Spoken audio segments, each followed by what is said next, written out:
I'm excited to share today's episode with you all. My guest, Lori Sugarman-Li, is a certified fair play facilitator and family coach who believes deeply in the power of families and is a passionate voice in the cultural shift aiming to articulate the value and visibility of unpaid work. She is a coach, speaker, and author and has a new book called Our Home: The Love, Work, and Heart of Family. Today, we chatted about ways to help our children get more involved in what we commonly think of as household chores, although Lori's going to explain why she doesn't like the word chores. You all know how powerful I think small language tweaks can be as it relates to sleep and our children's behavior, and Lori shares some great language tweaks that you can use around household responsibilities that I know I found really helpful. Hi, I'm Allison and Egidi, a pediatric sleep and wellness coach and a mom of two. I love to help parents find solutions. This is How Long Till Bedtime.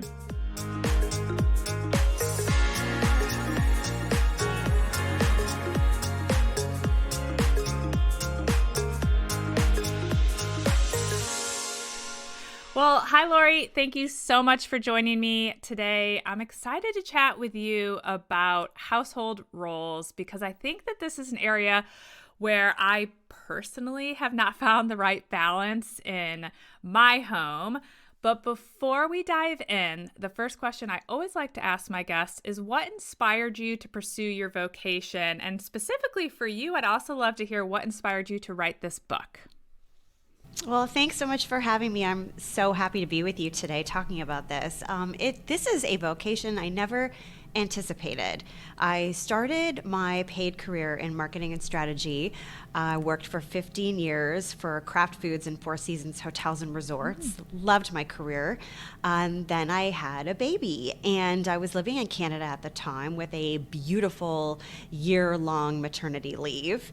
And when I went back to Four Seasons to negotiate some flexibility in the role, it just wasn't on the table. And I thought, you know what?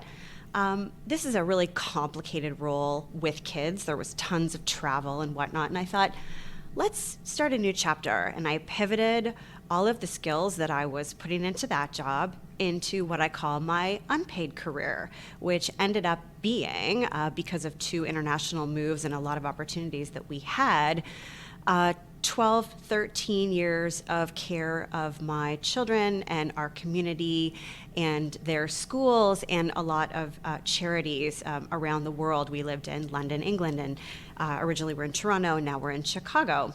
Every time we move, we have to revisit all of our foundational documents, wills, insurance, and whatnot.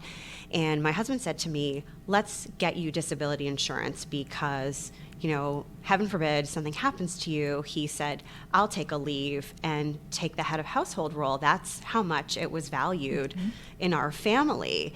And so we went through all the rigmarole and paperwork of disability insurance, only for me to be summarily rejected.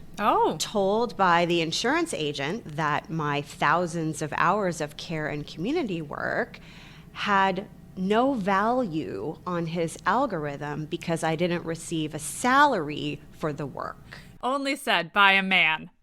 Right?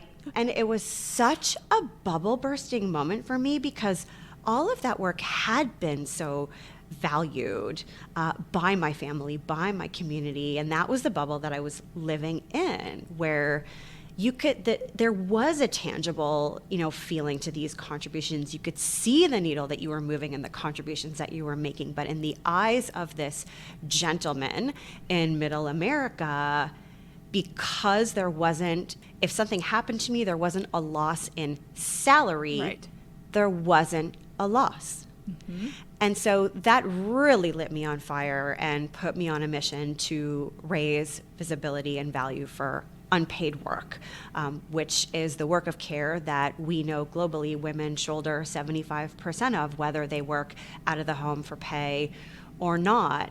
And I started studying and writing, and it sort of it sort of caught me by surprise, this opportunity to get involved. And the more I studied, the more I wrote, and the more I shared, started conversations, the more connections I made to women mostly who were also doing this work to raise visibility and try to apply a value to this work, which, isn't counted in our GDP. Mm-hmm. It's not recognized by the economic indicators of our society. And I so badly wanted to join these women who were fighting for change, but I didn't really have a platform for a lot of the things that they were doing, and trying to impact government policy or trying to change corporations and C-suites and whatnot.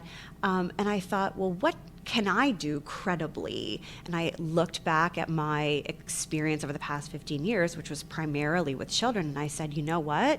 I may not be able to impact the current generation, but I can impact the next. Mm-hmm. And that moved me by the ethos, if we seek to change adult behavior, let us show our children a better way. And I thought, I'm going to write a children's book. And so that's what I did. I love it. So I read your book, and as I was reading it, I found myself nodding along because throughout the book, you really talk through everything that goes into keeping a home. And even just the whole keeping the family operating. And as I was reading, I thought, oh, this is what I refer to as my mental load. And that's right. So I was nodding along. I was like, oh, yep, check. And so I know that you talk about the concept of family flow. Can you explain that concept a little bit? So this is what I think about when I think of the daily cadence of individual family units. It's like how we move through life together and all of the agreements that we make, the negotiating, the support we provide to one another. What time are we waking up? Who's taking to school? What are we eating? Where are we going? What do we have after school? When are we meeting? Like, it's just all the sort of conversations and agreements that you have as your own unique family unit. It's fascinating to imagine that we live in these family units and we all figure out how we're going to move through life. Sometimes it's sticky, sometimes it flows, beautifully, but it's something that's like a constant effort and a constant negotiation and a constant recognition of the needs of others around you and how we can contribute to that. And so the way we flow as a family really influences the standards that we set for our family, and that has to do a lot with the roles of the house. And do you find that a lot of families have a clear flow, or they're flying by the seat of their pants and they're not really operating with a family flow? So I think we all flow, but we all are running through life so quickly that we may not even take the time to realize the decisions that we've made, the agreements that we've made, and how we might be more efficient if we communicated more regularly or, more efficiently. And so I bring it up as an opportunity to reflect on that. We all are moving like this through this world, but taking the time to reflect on it is a critical opportunity for all of us to find those efficiencies that we're looking for when we do feel stuck. Yes. So I think of that as when you're in flow, when you're working on a project and it's like flowing easily. So maybe what I'm thinking is we're not all in optimal family flow. We're flowing, but not well. I don't think, most people are not really optimized. We're all just trying to figure it out day to day. And, there's so much that we tackle on a daily basis. And we live in these beautiful little families where even in our family unit, we all have such different needs and such different desires, and all of our brains are wired differently. And so there's really this big opportunity for us to connect, to understand, it's amazing actually how we make this work day after day after day. Let's take a minute, first of all, to appreciate it and have some gratitude for this incredible little unit that we have, whatever your family looks like, right? Because we come in all shapes and sizes. But then to say, are we optimized? What do people feel we could be doing differently? And just take a minute to say, oh yeah, we actually don't have to do it this way if it doesn't work for us, or we can make some changes. Right.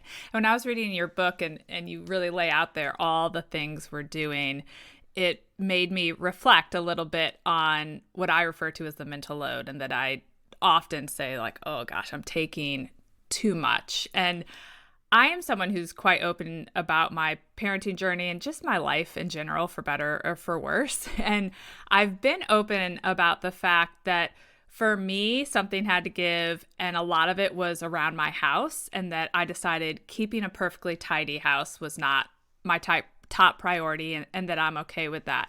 But I'm often telling my friends, particularly as my kids get a bit older, because they're 9 and 11, that one area I don't think I've done my kids a great service is that I haven't really helped them understand what's happening in our house and where they could contribute. So with the house not being my top priority, I'm a little on the fly. Like, I will suddenly get a bee in my bonnet and I am deep cleaning everything. Right. But then there's not this steady flow. It's like kind of clunky with how I operate in the house. And so the kids appear to me to have zero concept of how much goes into keeping the house running. And so in the last 1 to 2 years, I've gotten them to contribute minimally. With they set the table, they clear the table, they fold laundry. But even that is not super regimented. It's kind of like, hey, you should do this. Hey, help me with that. And so reading your book, I thought, oh, I could have used this a long time ago. And maybe it's not too late. But I guess I'm curious, when you think parents have that key window to start to educate their kids on what's going on in the house and how to have A, either some appreciation for it, B, contribute, or C, both. Okay, you said so many important things. And so I want to make sure I touch on all of them. The first thing that you said, which is so important to acknowledge and honor, is that you have set a thoughtful and deliberate standard for your family that is core in your value system. And so that's so important that you were able to say, I made a decision that having a quote unquote perfectly tidy house, that's not my top priority, because there's other things that come first for me. And that's a beautiful thing. And you have in effect released the concern of judgment from others and released worry about what somebody else's standards are. And you've set your own. And that's what this is all about. It's not about it being perfect. It's about you feeling comfortable and safe and in your own space and having a space that you thrive in and feel good about. And yeah, sometimes, as you said, you get that bee in your bonnet and you want to tackle it, and that's great. And maybe what could be helpful is if you had like a system in place for those times so that when you are inspired, you can make the most of it. But the idea that you're honoring this core value for yourself is absolutely what this is all about. And when you talk about your kids, so much of the work of the home is invisible. First of all, because a lot of it is done, especially when you have small children, when the child is napping, or before they've gotten up in the morning, or after they've gone to bed, or maybe you have a wonderful person who comes in to help you and they're doing this work silently and magically. And then also, as you touched on, so much of it is mental and emotional, and that often isn't seen. And so of course, the kids are not necessarily aware of all of the things that go into it. And you asked, what's the right time to start teaching them? And what I say is, even though I wrote a book for young children, this is very much start where you are. Whenever you realize this is an opportunity that you want to impact your family with, that's when you start. And if you have children who are older than, let's say my book is targeted towards 5 to 8-year-old kids, take the idea and use the language that's appropriate for however old your children are. It's never too late. I mean, parenting, we're parenting to them to be independent someday and future partners, right? I am raising 2 boys that I want to be solid rock partners to whoever that they end up with. So I parent really loudly in my house so that they are connected to all of the things that I'm doing, right, to keep that flowing. So it's a start where you are. Yeah. And it's funny because one of my daughters, I think, is a little bit more like me. She's kind of okay with the not so tidy house. And then my other daughter's more naturally tidy. And so she will tidy up her room, organize, do things. And I always say to her, oh, I can't wait to see what your house is going to look like. I bet you'll keep a really tidy house. And she says, I will keep a very tidy house. But the one, and I saw this somewhere, someone on Instagram posted about doing these cleaning segments with their children to get them to participate. Because one thing I found, and this is where I sometimes get in my head of, oh, I failed, I waited too long, is when I do ask them, hey, help me fold your laundry or do this, I get the, they're moaning. And I think it's like, oh, because it seems so foreign to them. But the one area I have had success because I move into these power modes of cleaning is when I have that Saturday, and I had one last Saturday, I'll say, okay, we're going to play a game. I need your help to clean up because I want to wash every floorboard. I want to clean the rugs. I really was on a tear that day. And I said, so I need everything cleaned up. So I'm going to assign everyone to an area downstairs and I'm going to set a timer for 15 minutes and we're going to see how much we can each get done in our area. And I actually snapped a picture on the cell phone so we could do before and afters.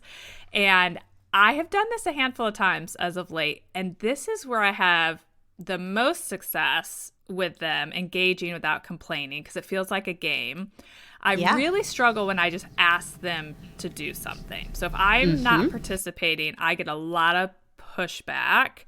I'm curious on if you have advice for someone who either has a 4-year-old and is like, wow, I really want to get started, or someone like me, my kids are 9 and 11, and they're saying, oh, what should I do? Do you have a first step that you think is helpful? Okay, so the first thing is, we tend to use this word chore, which literally translates into work that is tedious, repetitive, unappealing, and difficult. And this is the word that we've chosen to describe this work of nourishing and nurturing and creating spaces that are healthy and safe and protecting our investments like our home and our car and things like adhering to community and municipal standards, like if you think about garbage and whatnot. That word is such a downer for effort that essentially at its core is the work of gratitude, right? For all that we have. And so I don't know about finding a new word, but what I do encourage is try to shift our energy around this work. And I recognize it's not always the sexiest work, and it's a lot and it's constant. And sometimes we're really exhausted when we're tackling it. But if we can reground ourselves in looking at it as the work of gratitude, then our children will absorb that. And you mentioned something really important, which is a lot of families take the approach of, do the work that we have to do, and then you can do the things that you want to do, the fun things. I would offer that it's worth considering, as you have just beautifully articulated, that this can sometimes be turned into something fun, like the way that you've gamified it. And it's a huge opportunity for family bonding and family connection and empowerment of kids and showing kids that you trust them, right? And you want them involved in important things. You said it perfectly. When you're doing it with them, they're engaged. Kids just want to be with us. Mm-hmm. They want to be a part of important things. They want to learn, or they want to even just be near us, watching us when we're doing it. And so anytime you have an opportunity to, say you're in the laundry room, invite them in. Even if they just bring their book and sit with you, they're absorbing what you're doing. I remember the first time my son came into the laundry room and saw me pick the lint out of the dryer lint catch. He was like fascinated. He was, what is that? Where did that come from? And so instead of me saying, I can't be with you right now because I have to do the laundry, it was like, oh, I'm going to do the laundry. Come in. Yeah. See what I'm doing? Watch me. Can you separate the white socks from the dark socks? Can you fold a towel? Have you ever tried? And then it becomes like, oh, these are things I do with my mom, or these are things that I'm learning, or these are things I'm entrusted with. And so anytime you can bring them in, and also what I love to advise is maybe shift away from the language of help me, because that implies and reinforces that it is the work of mom. Especially when you're talking to your partner. And I say this in terms of a male-female partnership primarily, because we don't see the same type of gender role conflicts in same-sex couples, of course. But when you invite someone to help you, the implication is the work belongs to you and they are a support system, and you continue to own all the mental load. And so it's like, come and learn. I would love your partnership. I would love your support with this. I would love to teach you. And so any other kind of language, maybe other than the word help, which is more empowering to them, could be helpful. And then the last thing you mentioned too made me think of the fact that, again, all of our brains are wired so differently. We all approach tasks so differently. And it's really about understanding how your own kids thrive and matching to that. And so sometimes it's a bit trial and error, but they may groan because it's not the right task for them. And so find something that's going to match with their skill set or match with their passions. So I have one child who has beautiful executive functioning and organizing skills. So he's the guy that comes in to unload the groceries, organize the pantry, whatnot. My other son loves music, and so he's really motivated by that. So he does whatever tasks he can do while he's wearing his headphones and listening to Spotify, for example. And then again, there are some kids who thrive better with a shadow or with a partner. And so they're great to invite in with you if you're doing a little bit of food prep, a little bit of laundry, a little bit of yard work, etc. Yeah, I think that's something I've had to learn. One of my children definitely, I love that you said a shadow, definitely is her best helper self when she's helping, but she struggles very much to do it independently. And I think a little bit of that might be she's an extrovert, whereas my introvert is the organizer who will go off and reorganize all by herself. And so I've always wondered, maybe because she's so extroverted, that the idea of going to clean her room by herself makes her feel banished. But if we're working on a project together, she's much more willing to participate. So in that regard, do you find that it's a little trial and error of figuring out how to get your child to participate in the household work? It is. And, ultimately, whatever task you're matching them with, you want it to be safe and age appropriate. But also, you want them to succeed, right? Because then they feel good about it, and then they're likely to continue to build that muscle. And so where I love to start with families, and I should mention that in addition to a children's book author, I'm also a family coach, and I help families when they get stuck to impart systems and language, especially around the work of the home. And it's a great idea to start with a conversation, a family, call it a family meeting. It's not a big heavy thing, but just, all connect together on your family values. What feels important? And this is a question that you can ask a child of nearly any age, right? Sort of from 3 years up, like, what feels important to you about your space, about our space? What's important about the kitchen? What feels important about your bedroom? When do you feel most safe and most comfortable in this space? What does it look like when you're the happiest in here? And one of your kids might say, oh, I love it when it's like perfectly tidy. And the other one might say, like mine does, I love it when I'm surrounded by all the things that give me my memories. So My older son really loves to be surrounded by his trophies, like old Legos that he built, notes that he received from friends. It's not neat as a pin in there. He's not type A. And so it's really important to understand that for him. And so we set a standard that works for him to keep. Yeah, that makes sense. That's a little bit how one of mine is. She wants all the little things that feel cluttery to me, but not to her. Exactly. So it's funny, I use family meetings a lot as it relates to sleep coaching. And I think language is really powerful. And the language we use around sleep with our children is really important. And so I'm curious about little language tweaks. You've mentioned a couple. Instead of saying help me, are there other pieces that you think, oh, this little tweak could make a big difference in how your children feel about the work around the house, whether it's being grateful for it or participating in it? So I think it's really important fundamentally to have them involved in the standard setting. And after you talk about family values, what the natural offshoot from that is what are the standards that we're going to have for our shared spaces, and then for your space that if your kids have their own room or if they share for that space. And so to let them take the lead on the decisions around that is really impactful. And then I love the question, how can I support you?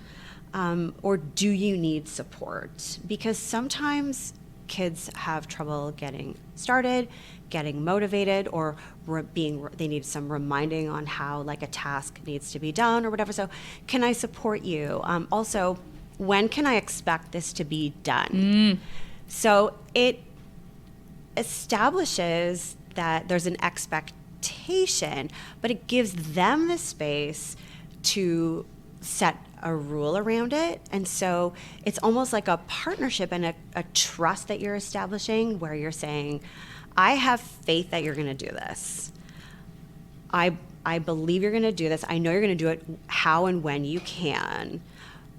But until I know it's done, I continue to sort of carry it and think about it. And so I'm letting you know that I need that closure too. So please report back to me when you're done, or if you need that support. And so what happens, because I have a child who's a self-proclaimed procrastinator. I don't know where she got the word. I've never called her that, but she's declared. And so what do you do when they've identified when they'll get it done, and then that time comes and goes and it's not done? Yeah, so it's really an opportunity to pop in and say, hey, because listen, we're coming from a generation of because I told you so, and shifting into a generation of because we agreed to this, right? So you can always come back to that agreement and say, oh, hey, I thought we had said it was going to happen this way or by this time. What happened? Did it not feel right? Were you missing some information? Were you feeling tired? Were you feeling stressed? Like, let me know. Should we do it differently next time? And again, this is a process. It's not like a light switch. We're teaching them, we're coaching them, we're building this muscle toward independence. But it's okay to stumble through stages of this and to be, again, supportive and say, okay, so this time we didn't match what we said we were going to do. Maybe next time we should set a different expectation. This time, what can I do to support you in reaching the goal that you had initially set? I like that. I'm so curious your thoughts on, I know your thoughts now on chores and that word, which is interesting. I hadn't even thought about that. But what are your thoughts on paying kids to do chores or to participate in household things? So I think allowance is a really productive concept for financial literacy. I think it's great. I think we want to teach our kids about managing money, spending money, saving money, allocating money for charity, etc. But if we haven't first established that this work is beautiful and has inherent value, then we've missed a step. It's really important for kids to associate this work with feelings of gratitude and feelings of contribution before they connect it to compensation. Because the reality is that this work later on in life isn't compensated, right? Right. When they become independent, like if they go off to college or, they're doing their own laundry, like no one's paying them to do it. And certainly when they have their own children, this is work that has to be grounded in gratitude, or else it becomes overwhelming, as we know. Right. Absolutely.